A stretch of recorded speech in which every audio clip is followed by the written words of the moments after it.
Di tengah kehidupan masyarakat, obat tradisional masih menjadi pilihan utama karena dianggap alami dan aman. Berbagai produk jamu dan obat herbal mudah ditemukan di pasar, toko, hingga media online. Namun, di balik kepercayaan tersebut, muncul permasalahan serius terkait keamanan obat tradisional yang beredar di masyarakat. Faktanya, masih ditemukan obat tradisional yang mengandung bahan kimia obat atau BKO, seperti paracetamol dan dexamethasone yang ditambahkan tanpa izin dan tanpa dicantumkan pada label kemasan.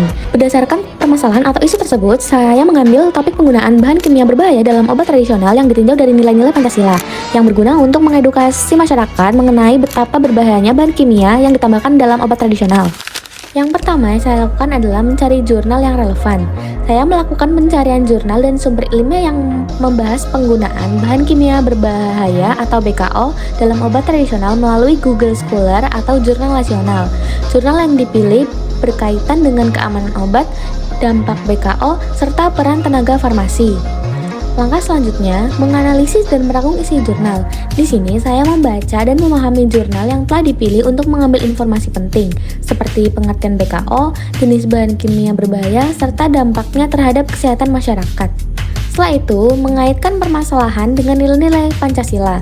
Di sini saya menganalisis permasalahan penggunaan BKO dalam obat tradisional yang mengaitkan dengan nilai Pancasila, terutama nilai kejujuran, kemanusiaan, dan keadilan sosial. Setelah mengaitkan permasalahan dengan nilai-nilai Pancasila, kemudian saya mulai menyusun materi isi poster. Menyusun isi poster secara ringkas dan jelas meliputi latar belakang masalah, dampak penggunaan BKO, relevansi dengan bidang farmasi, serta keterkaitan dengan mata kuliah Pancasila. Kemudian, mendesain poster.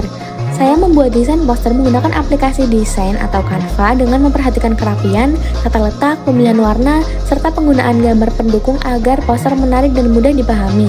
Dan berikut adalah proses pembuatan materi refleksi proyek warga negara. Topik penggunaan bahan kimia berbahaya dalam obat tradisional relevan dengan mata kuliah Pancasila karena berkaitan langsung dengan nilai moral, etika, dan tanggung jawab sosial. Penambahan bahan kimia obat atau BKO tanpa informasi yang jujur melanggar nilai kejujuran dan kemanusiaan, serta dapat membahayakan keselamatan masyarakat.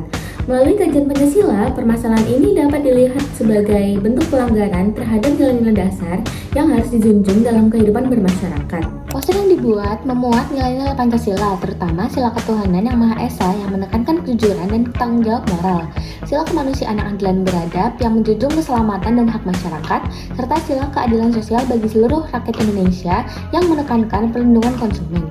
Nilai-nilai ini dasar etika dalam penyampaian informasi kesehatan bagi masyarakat. Masalah utama yang kita hadapi hari ini adalah masih banyak obat tradisional beredar tanpa izin BPOM, rendahnya kesadaran masyarakat tentang bahaya BKO, dan kurangnya edukasi tentang cara memilih obat yang lebih aman. Di sini peran BPOM sangat penting.